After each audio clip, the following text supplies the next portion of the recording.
di Malaysia lebih menarik lagi. Di Malaysia sama, yaitu tidak ditetapkan sebagai mata uang. Tapi di Malaysia Bitcoin itu ditetapkan sebagai saham. Dulu saya teriak-teriak itu kan harga Bitcoin masih jutaan, masih puluhan juta. Sekarang harga Bitcoin sudah mendekati 1 miliar rupiah transaksi di Indodax ya. Kurang lebih per hari kita melayani transaksi berkisar hampir mencapai 2 triliun rupiah per harinya. Kurang lebih 1,5 triliun sampai 2 triliun. Tertingginya kita mencapai hampir 4 triliun rupiah dalam sehari.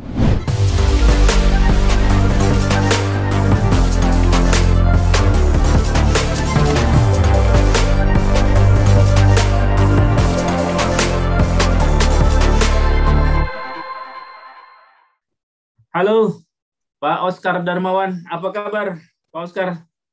Ya, kabarnya baik. Thank you. Luar biasa sudah diundang di Zoom ini. Ya, Pak Oskar. Kita undang Pak Oskar sebagai orang yang pertama kali lah ya, boleh dibilang pionirnya yang memperkenalkan dunia kripto dengan produknya Bitcoin dulu itu kan 2009 ya.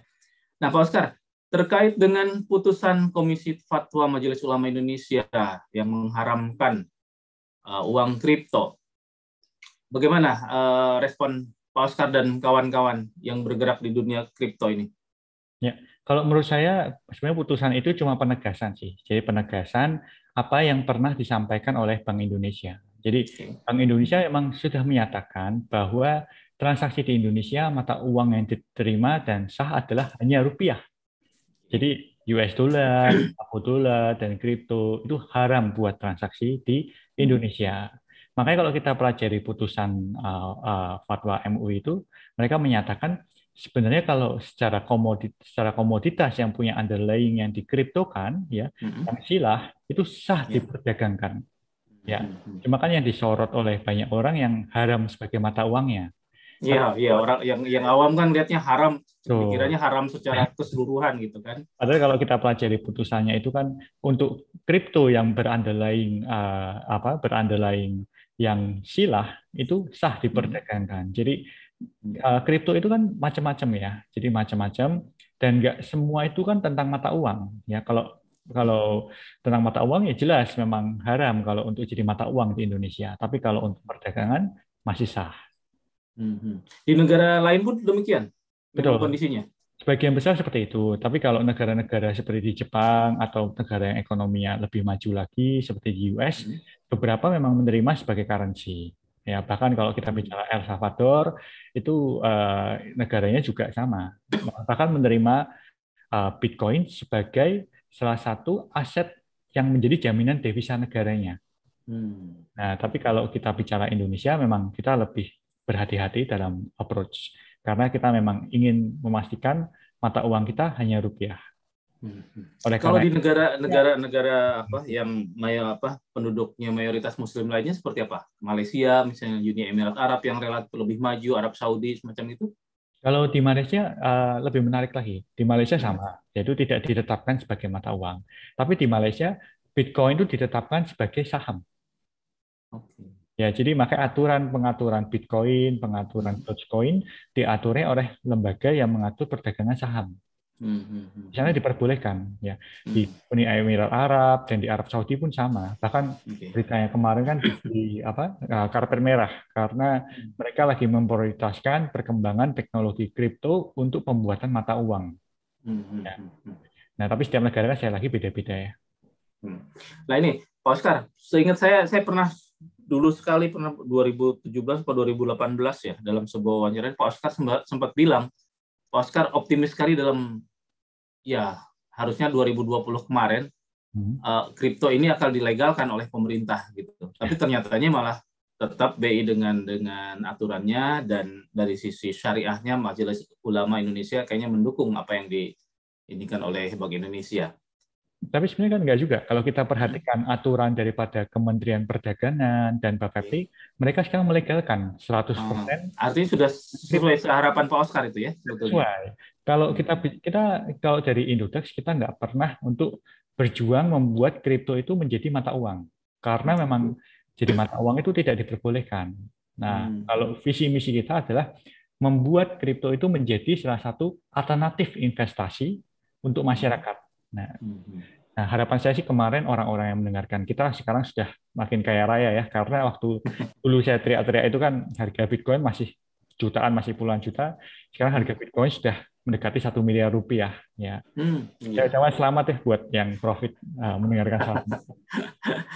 Nah, perkembangannya sejauh ini seperti apa? Seberapa banyak para pelaku yang terlibat di dalam dunia Bitcoin itu, dunia Saat kripto ini, itu, saat ini khusus kita Indonesia?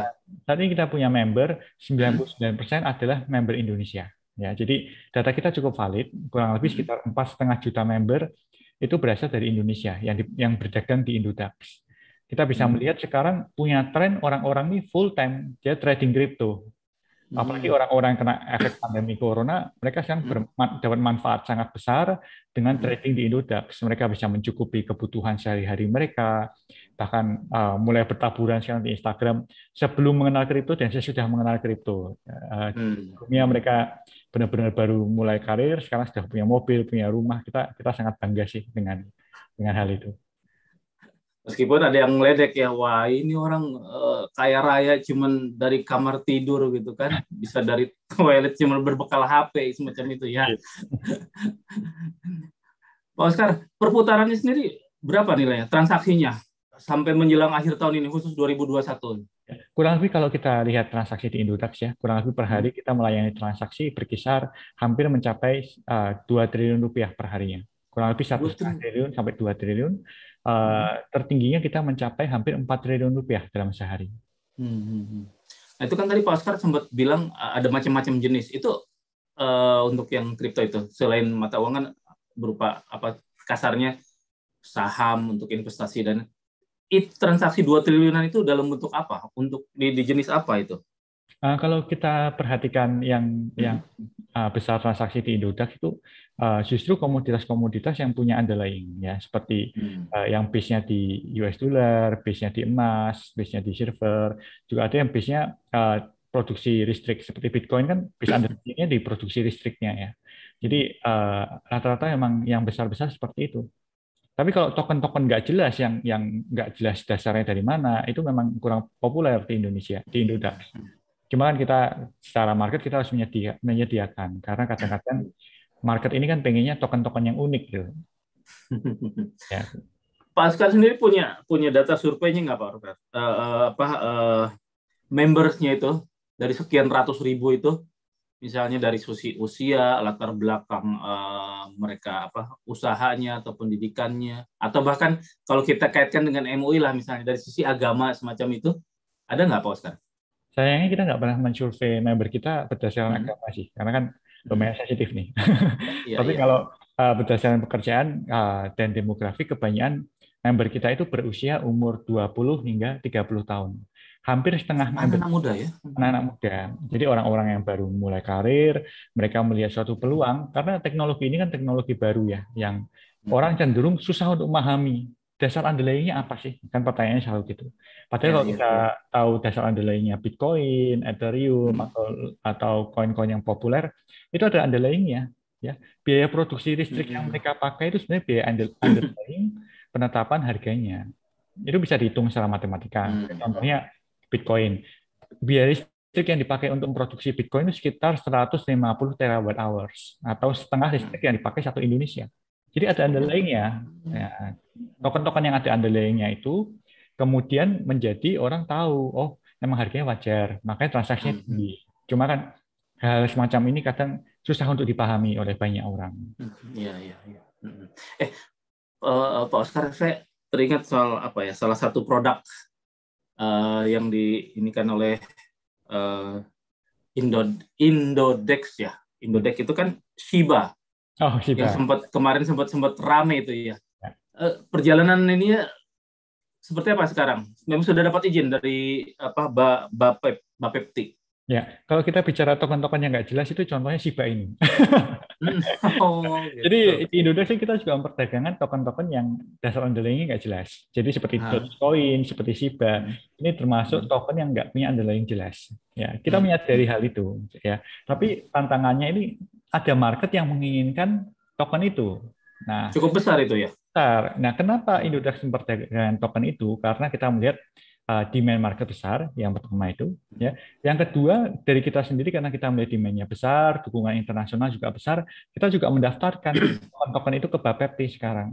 Nah, Bapepti kan secara perba yang ada katanya kan akan memperbarui daftarnya setiap setahun sekali, maksimal. Nah, cuma daftar yang kemarin keluar itu sudah lebih dari setahun belum diupdate. Nah, makanya kita sudah mendaftarkan ke Bapepti untuk pendaftaran yang baru. Jadi kita tunggu aja. Harapannya nanti daftar yang boleh diperdagangkan itu akan diperbarui oleh Bapepti. Itu legitnya berapa lama prosesnya itu, Pak Oscar? Wah, kurang tahu. Itu kan domainnya Bapepti ya, bukan domainnya. Kalau dari kita sih harapannya setiap minggu diperbarui karena token-token kripto ini setiap minggu ada yang baru. Kalau kita nggak memperbarui setiap bulan bisa ketinggalan. Dan kita kan pengennya membuat Indonesia ini setara dengan negara-negara maju lainnya di bidang blockchain. Jadi tentunya perkembangan teknologinya harus diikutin. Ini menarik, Pak Oscar seorang pionir gitu kan, sekarang memperjuangkan produknya juga udah ratusan tadi kan yang disebut ya. Cuma dari sekian ratusan itu semuanya hampir boleh dibilang ya produk luar semua gitu kan. Kepikiran nggak Pak Oscar? Kita sebenarnya ada memperdagangkan token-token yang berbasiskan di Indonesia, Pak. Seperti yang saya sebutkan tadi, token yang berbasis emas dan perak itu emas dan peraknya Indonesia. Jadi Indonesia. Karena kita juga ingin supaya produk dalam negeri ini tersorot. Tapi memang nggak bisa dibantah bahwa demand terbesar itu masih token-token yang dari luar negeri.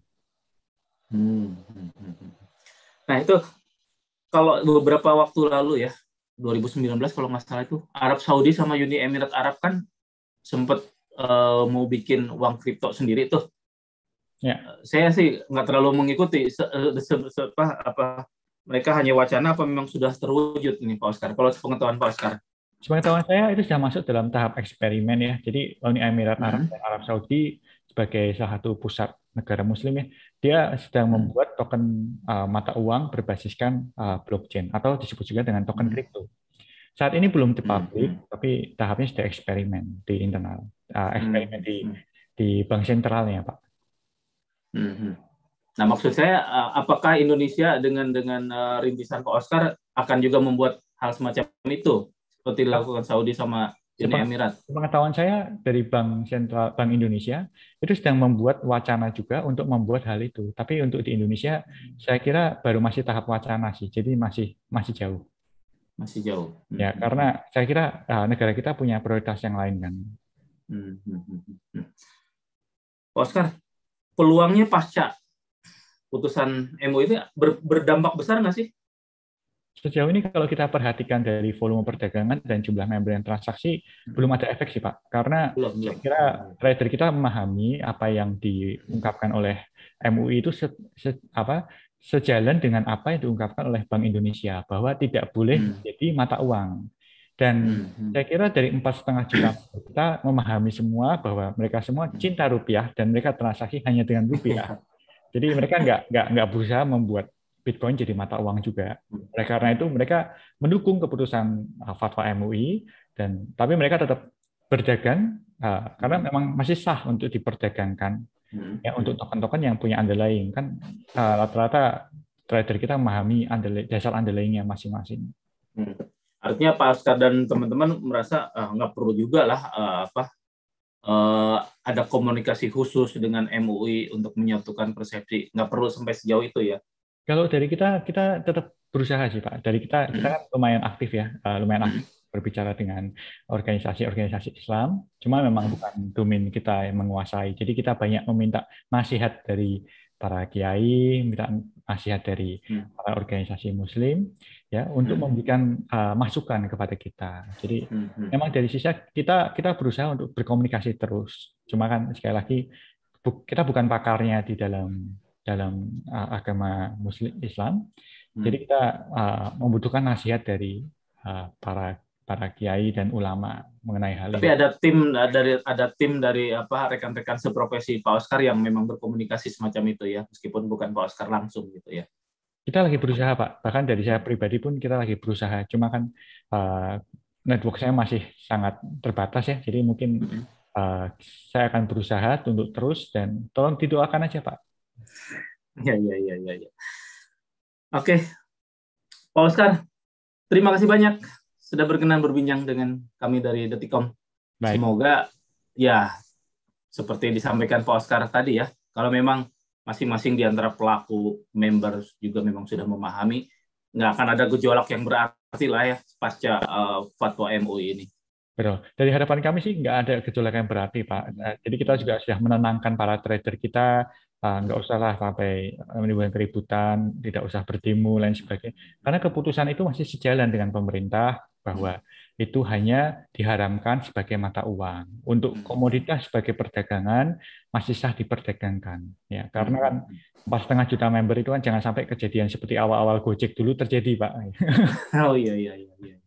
Ya, kita sih mendukung penuh mendukung penuh pemerintah dan mendukung penuh para ulama di Indonesia. Oke, kali lagi terima kasih banyak Pak Oscar. Sukses untuk bisnisnya. Ya, terima kasih Pak. Ya. Mari.